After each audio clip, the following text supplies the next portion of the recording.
E aí vamos chegar na lição 2, que Aham. tem uma série de comentários interessantes aqui, com certeza. Uhum. Na 2, ele faz uma pergunta, né? Por que possibilitar a proficiência financeira? E apenas mostrando o que essa lição, né, é o cerne dela, ele começa abordando a seguinte questão, que não importa quanto dinheiro você faz, mas quanto você conserva. E quando eu comecei a ler esse capítulo, eu falei, eu discordo disso, pô. Lógico que importa quanto dinheiro você faz. Só que ele começou a dar uma série de exemplos de pessoas que fizeram muito dinheiro ao longo da vida e que no final não tinham mais nada. Ele até cita uma reunião que teve em 1923. Ele cita um monte de gente que estava na reunião. Caras que eram investidores da Bolsa famosíssimos, né? O Jesse Livermore, que aparece nos Axiomas de Zurich, que ele aparece lá no Reminiscências de Especulador da Bolsa. Um monte de CEO de empresa. E ele fala que nos 10 anos seguintes, tantos morreram, tantos se suicidaram, tantos foram presos. Você vê que todo mundo estava na reunião, se deu mal. Ele falou, esses caras sabiam fazer muito dinheiro, mas não sabiam conservar. Eles não sabiam investir, não sabiam proteger o patrimônio. E ele fala sobre a importância disso. Não importa quanto dinheiro você faz, mas quanto você conserva, Exatamente. né? Basicamente isso. Comentário sobre isso. Mas por que foi tão diferente o que ele falou que você passou a concordar com ele? Não, porque logo no começo eu pensei, lógico que importa quanto dinheiro você Sim. faz. Quem faz pouco dinheiro vai demorar muito mais para Sim. chegar lá. Só que ele quis ressaltar que se você faz muito dinheiro, Tá. isso não é garantia de que você vai chegar lá. Eu tenho uma história da minha vida que eu acho que Por favor. denota muito sobre isso. Como eu disse, o meu pai trampou 30 anos na mesma empresa que hoje é a Braskem, inclusive. Meu pai é engenheiro químico, trampou 30 anos, e o meu pai ele sempre foi muito bom num negócio chamado subtração, que é muito simples. Quanto você ganha, menos quanto que você gasta, é o tanto que você investe. E ele não sabia nada sobre contabilidade, sobre Ele só dinheiro. respeitava isso. Ele só respeitava uma simples subtração, cara. Então, eu lembro que meu pai chegava bem tarde em casa, então, por volta de 8 ou 9 horas da noite, ele saía da atual Braskem, vinha para casa, e ele abriu um programa chamado Quicken. Vocês lembram desse programa? Eu nem usei. É o primeiro software de você elencar gastos que existiu. É um software gringo, meu pai muito nerd, baixou lá. Quicken, da Microsoft.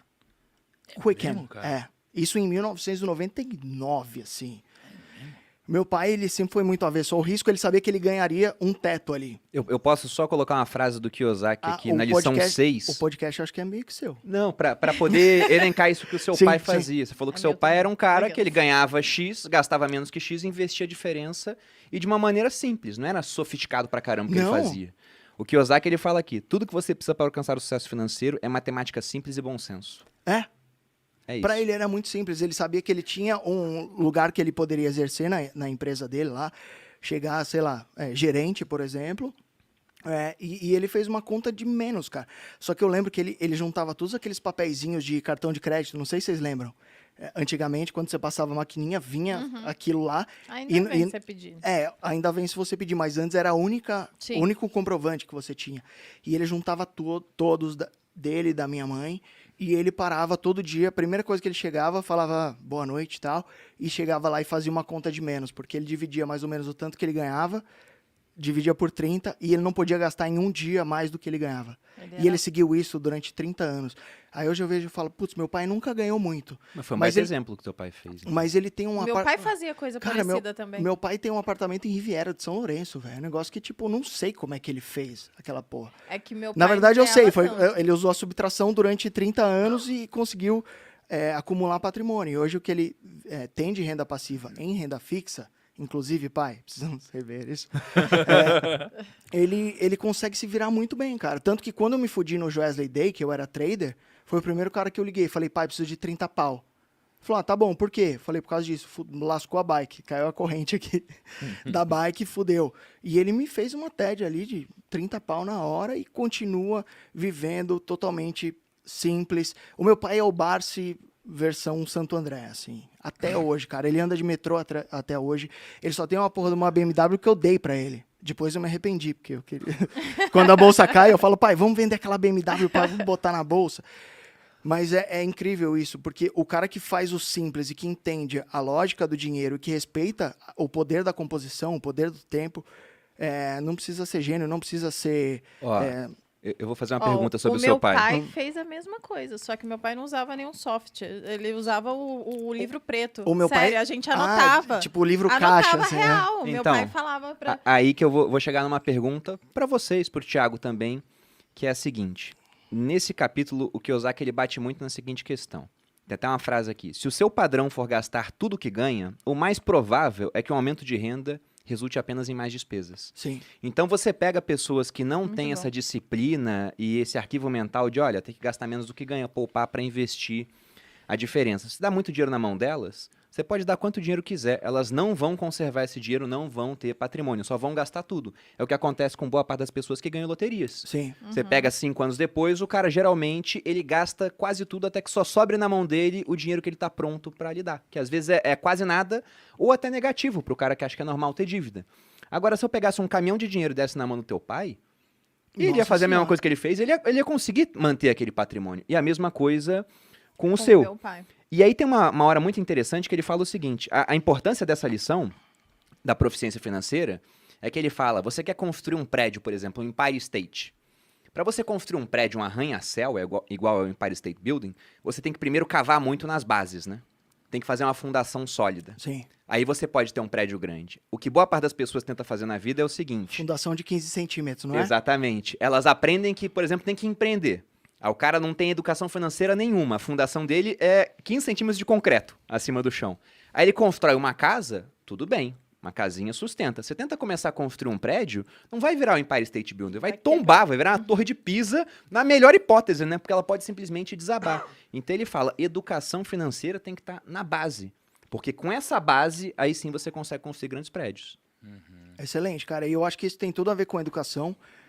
Faz uma semana, fazendo um merchan do bem aqui.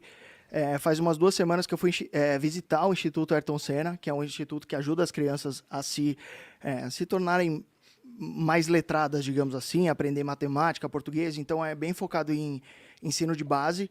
E, cara, quando eu entrei lá no instituto, que eu vi o carro do Senna, já tinha visitado a salinha que o Benchimol fez pro Senna lá dentro da XP.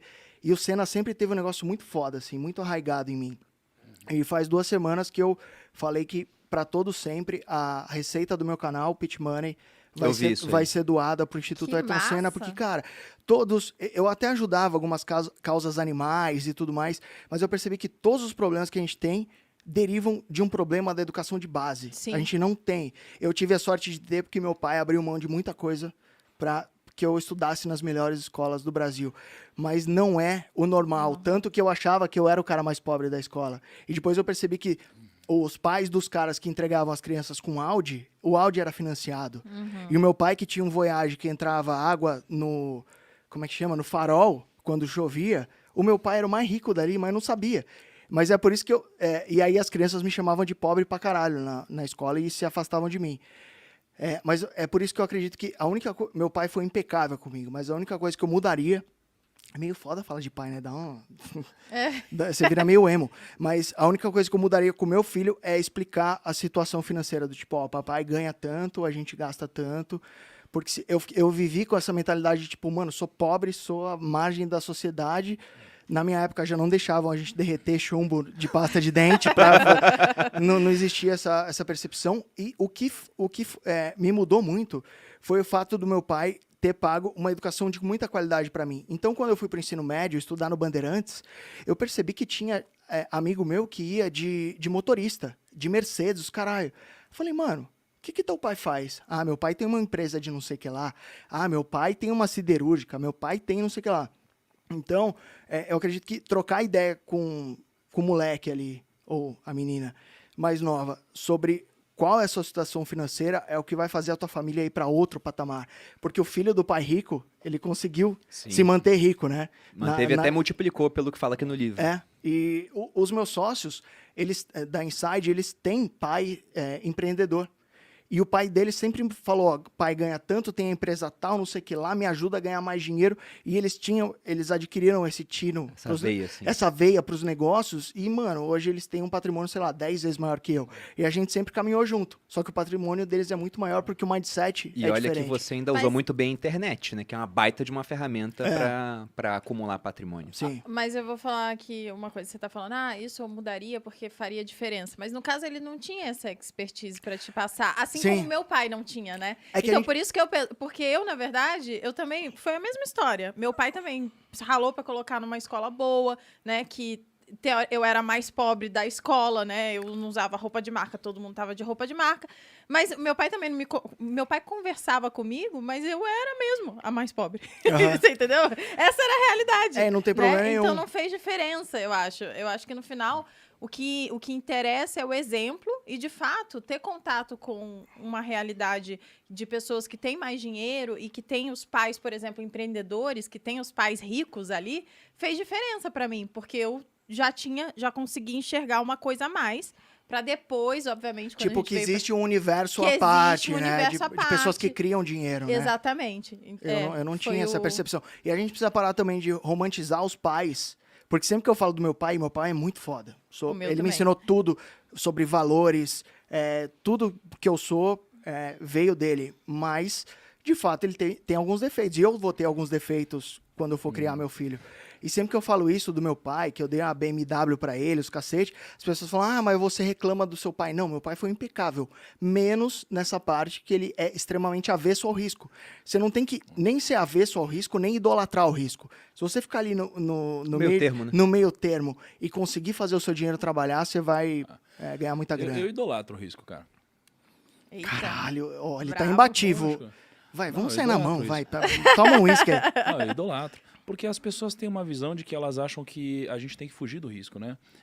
Mas se você elimina o seu risco de perder, você elimina o seu risco de ganhar também. Então não acho que é matematicamente inteligente, né? Mas eu entendi o que você quis dizer. Você se referiu risco manejo de risco, sem né? Noção, tem que saber. Claro. Cara, posso fazer uma reflexão sobre...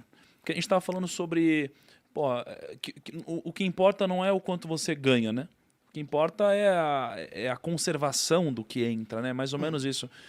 E aí, cara, tem uma reflexão do Daniel Kahneman, que ele fala sobre os dois sistemas que a gente tem, né? Sistema 1 e sistema 2. Sistema 1 é aquele emocional e rápido, o sistema 2 é aquele devagar e racional.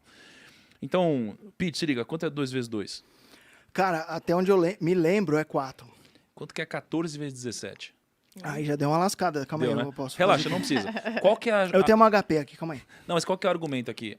O primeiro você respondeu muito rápido, então isso aqui é 238. O sistema 1. 238. Boa, Malu. Então, o 1 foi muito rápido. Isso aqui foi algo muito rápido. É o sistema 1 atuando. A segunda pergunta é o sistema 2 atuando. É aquele mais racional, né? Qual que é a conclusão aqui? O sistema 1 ele é mais emocional. É o que toma as decisões. Nós, seres humanos, tomamos decisões de uma forma emocional, né? E qual que é o problema? Eu acredito, tá, que o que mais impede as pessoas de criarem riqueza, o que mais faz as pessoas quebrarem ou não acumularem riqueza, é elas colocarem os seus instintos humanos na frente dos seus instintos racionais. Então, quando entra muito dinheiro, o que acontece? A gente tem um instinto humano, a gente quer consumir algo agora. Tá? E quando aumenta o nosso salário ou aumenta a nossa renda, por algum motivo, os nossos sonhos aumentam da mesma forma. Sim. Porque quando a gente é um estagiário, a gente tem um sonho. De repente, a gente ganha mais, a gente muda o sonho. E ganha mais e aumenta o sonho de novo. Aí hoje eu tenho um amigo que tá agora, não, quero comprar um avião. Aí comprou um avião, agora quero comprar 2. Agora quero comprar uma ilha. Caraca, mas você antes não queria nem ter carro. Então os sonhos mudam. Dele, né? Não, e muda os sonhos. Mas qual que é a minha conclusão aqui? Eu vou apresentar um conceito novo aqui. Vou apresentar um conceito novo para vocês. Vai. Eu, inclusive, quero escrever um livro sobre esse conceito, que é um conceito que eu achei incrível. Qual que é o problema disso tudo? Por quê? Por que as pessoas não enriquecem? Por que outras enriquecem? Para mim é porque elas entenderam ou não entenderam o conceito da máquina do tempo. Todos nós nascemos com o poder da máquina do tempo. Para resumir tudo isso daqui, sem fazer um puta storytelling, é o seguinte. A gente não tem dinheiro para comprar um carro hoje. A gente precisaria trabalhar 7 anos para comprar um carro, por exemplo. Mas como eu não tenho dinheiro, o que eu faço? Eu aperto o botão da máquina do tempo e eu vou para o futuro. Por quê? Porque eu já saio da concessionária com o carro. Mas eu não podia comprar ele. Você antecipa sonhos, basicamente. Isso. Então eu fui pro futuro. Só que o que ninguém te conta é o preço que você paga ao antecipar o futuro. Uhum. Ou você trouxe o bem pro presente, né? Trouxe do futuro pra pagar o preço. Eu tinha pensado assim. Exato. Que, inclusive, acho que é superior ao seu pensamento, mas continue. Eu acho que sim. Ele tá pensando em termos de fluxo de caixa e ele... Só que, ao mesmo tempo que a gente tem o poder de antecipar o futuro, a gente também pode fazer o contrário, né? E quando a gente segue a lógica do pai rico, pai pobre, uma lógica de construir ativos, cara, isso daqui é você usar a máquina do tempo ao seu favor. Mas como somos emocionais, as decisões são tomadas desse jeito, a gente sempre vai apertar o botão de ir pro futuro E quem já assistiu o Clique sabe o que acontece, né, cara? Sim, dá esse merda. filme Isso é muito incrível, ele esse fala sobre o hemisfério esquerdo e direito do cérebro. Não Ele sei fala. se o Perini chegou nessa parte. Vamos Na pra verdade, lição 3, nos então. resumos ele também trata disso. Mas ali. É porque no resumo ele destaca os principais pontos. Sim. E ele fala dessa parte emocional.